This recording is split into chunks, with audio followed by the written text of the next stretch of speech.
You are listening to episode number 36 of the Secondary Science Simplified podcast. At this point in the year, it sounds like most of you are back to school. But a few of you later starters, all you post-Labor Day teachers up north, you're just getting your teaching schedules for the year. And some of you are seeing that you are teaching anatomy for the first time. I know this could totally excite you or totally terrify you. And either way, I am here to help. Anatomy is one of my all-time favorite subjects. And so in this episode, I'm here to share with you 5 tips for teaching anatomy that will help you and your students fall in love with this course. Let's dive in. This is Secondary Science Simplified, a podcast for secondary science teachers who want to engage their students and simplify their lives. I'm Rebecca Joyner from It's Not Rocket Science. As a high school science teacher turned curriculum writer, I'm passionate about helping other science teachers love their jobs, serve their students, and do it all in only 40 hours a week. Are you ready to rock the time you spend in your classroom and actually have a life outside of it? You're in the right place, teacher friend. Let's get to today's episode.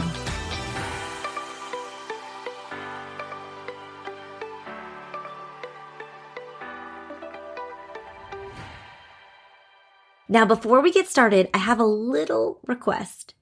I'm doing something I've never done before, and I'm putting together an episode in a few weeks where I'm going to share tips for how to reach every learner in your science classes, and I want your help. I would love to do an episode filled with advice from all you listeners for how you engage a diverse group of learners in your classes. All you have to do is record a little 30-second clip, and you have a chance to have your audio clip featured on the upcoming episode of this podcast. All you have to do is head to itsnotrocketscienceclassroom.com/beonsss and follow the instructions. And I'll be sure to link this in the show notes as well, so you can find a clickable link there. Now, let's talk about teaching anatomy.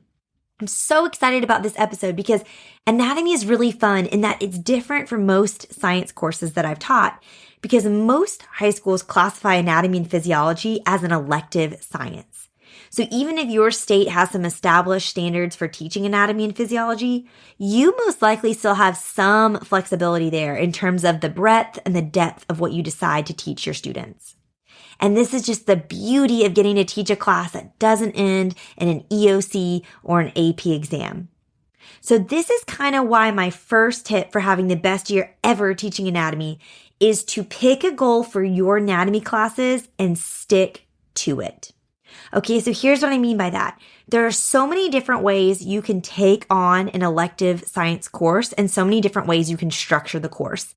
And honestly, if you're in those giant teacher Facebook groups, I'm in a couple of them, it can be overwhelming. Like I'm in this big anatomy teacher Facebook group and all these people have all these ideas and I'm constantly inspired, but also constantly overwhelmed. Like, am I doing enough? Am I doing this class right? And that's where I want to encourage you this year. Pick your number one goal for your class and just stick to that and understand that other people are going to do this class differently, and that's okay.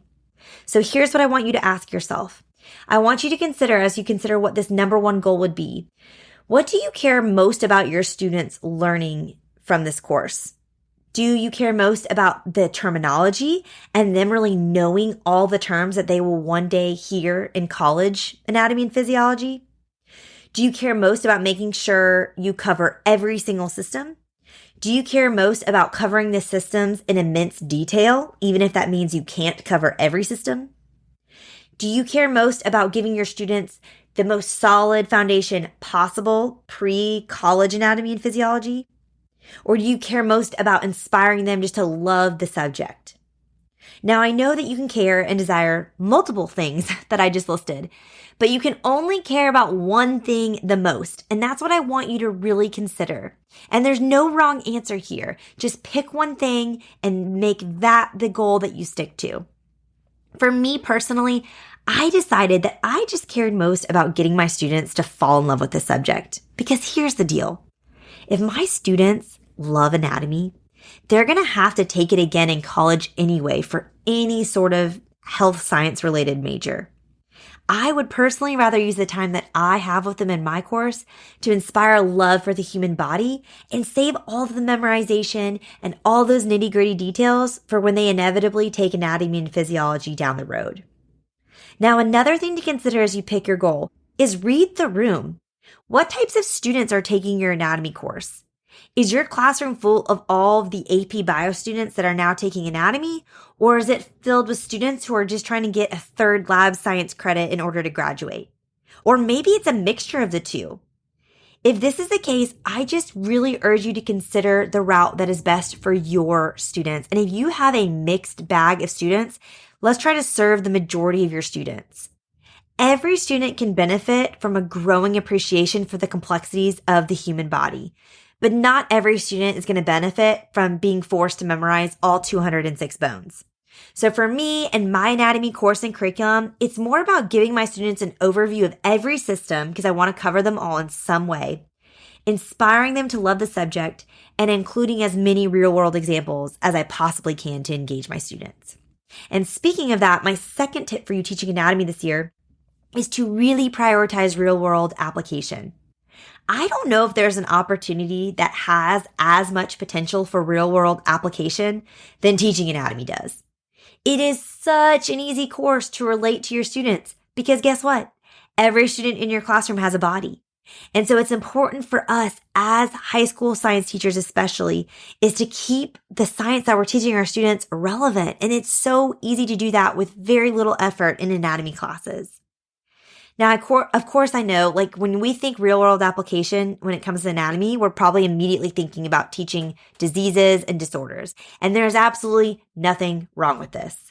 I feel like in a generation of true crime junkies and binge-worthy docuseries on the rarest of medical maladies on Netflix, this is a great way to engage our students in our content and just to get them seeing the relevancy of what we're learning out in the real world. But that isn't all we can do. I think so many of us as anatomy teachers, we miss an opportunity to teach our students really critical life skills. And I'm not just talking about dissection skills that only a fraction of our students will maybe potentially use in their future vocations. I'm talking about real life skills that they can use as a future parent, as a coworker, or even as a pedestrian on the street who may witness a medical emergency. What if this year you taught your students CPR in your cardiovascular unit? Or better yet, collaborated with your school's health teacher or the local fire department to bring in an EMT to teach your students CPR? What if you taught your students how to do a tourniquet? Hopefully this is a skill they will never need to utilize, but how awesome would it be to equip them with a life-saving survival skill like this? I really love the opportunity that incorporating these skills allows for bringing in outside professionals into the classroom too. And teaching anatomy is just such an epic way to engage the community in your classroom. So I really encourage you to do that this year. Another thing I want to encourage you to do is to get your students doing research. Teaching anatomy is such a great opportunity to have them research on a daily basis. And what a great skill if we could have all of our students leave our class with the ability to ask great questions, find answers, and come up with cited, evidence-based conclusions. If there is one thing that the last few years has taught me, it is that our students are daily forming opinions about critical societal issues entirely based on clickbait social media posts that they're consuming on TikTok, Twitter, and Instagram. I cannot tell you how many of my old students and the babysitters of my own children that I follow on Instagram, I'll see repost something on their Instagram stories and I'll go click to read the article and read the quote and what it's backed by. And there's absolutely zero scientific research backing up the claims they're making. It is now more than ever critical that we teach our students how to do legit research, how to evaluate if research was done well, how to assess claims that are backed by evidence, supposedly, and then be able to make their own claims backed by evidence and reasoning. And an anatomy class is so prime for doing this because here's why. I love physics, but physics hasn't changed that much since the days of Isaac Newton. There's only so much you can do to refute the basic laws of nature and the laws of gravity that physics is all about.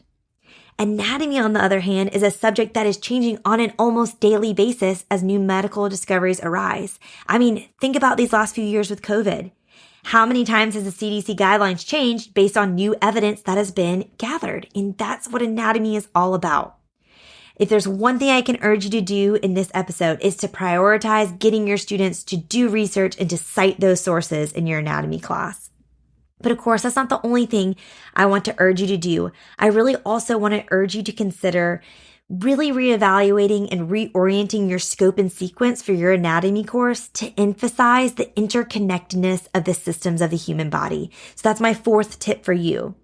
When I think back to anatomy when I was in high school, and I think this is most likely what a lot of us experienced, our anatomy class followed a very predictable sequence. Read about a body system in the textbook, label a diagram of the system with all of the parts, memorize the names of those parts, be assessed on those names in a quiz or test, and then probably learn a bit of the physiology about the system too.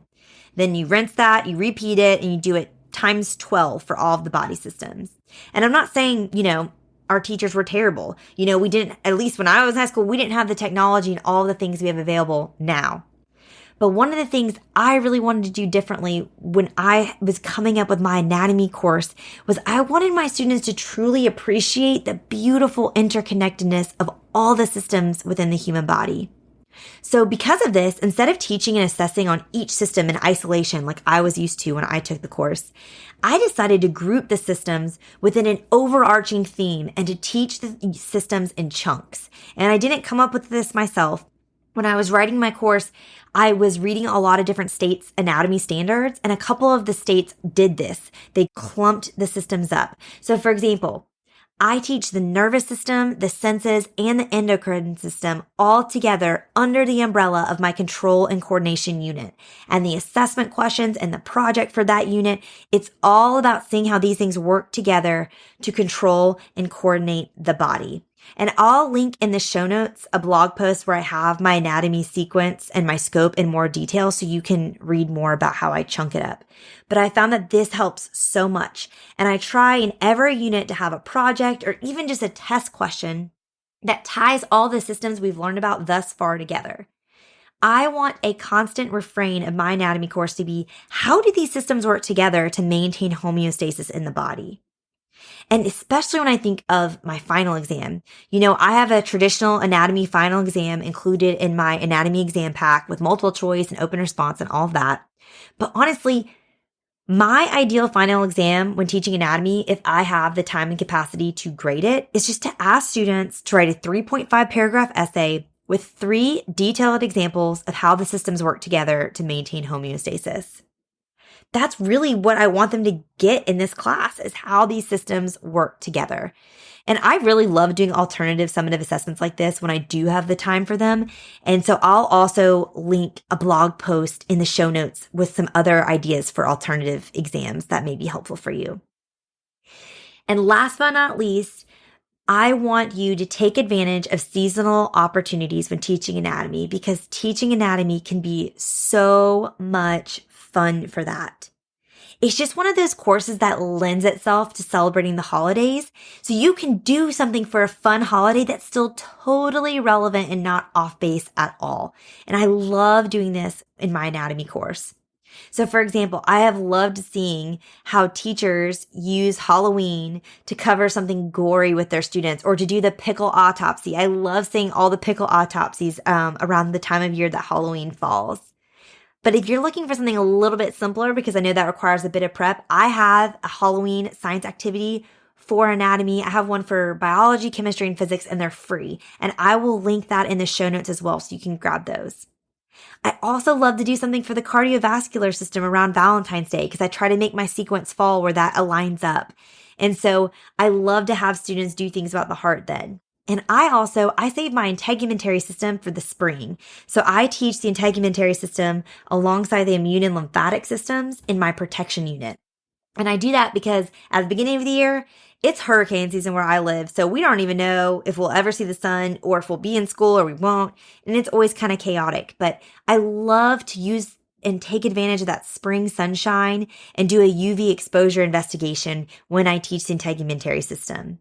And again, these are just a few examples of what you can do to keep the content seasonally relevant, but still be super fun. And so I hope you'll take advantage of the opportunity to do that if you're teaching anatomy this year. And I hope these ideas help to inspire you if you're teaching this for the first time, especially because this is such a fun course, and I hope you love it as much as I have. Thank you for listening to today's episode. I'll make sure to include all the links that I mentioned in the show notes, which you can find at itsnotrocketscienceclassroom.com/episode 36. And don't forget, you can have your voice heard on the Secondary Science Simplified podcast. Just head to itsnotrocketscienceclassroom.com/beonsss for all of the details. All right, teacher friends, that wraps up today's episode. If you're looking for an easy way to start simplifying your life as a secondary science teacher, head to itsnotrocketscienceclassroom.com/challenge to grab your classroom reset challenge. And guess what? It's totally free. Thanks so much for tuning in, and I'll see you here next week. Until then, I'll be rooting for you, teacher friend.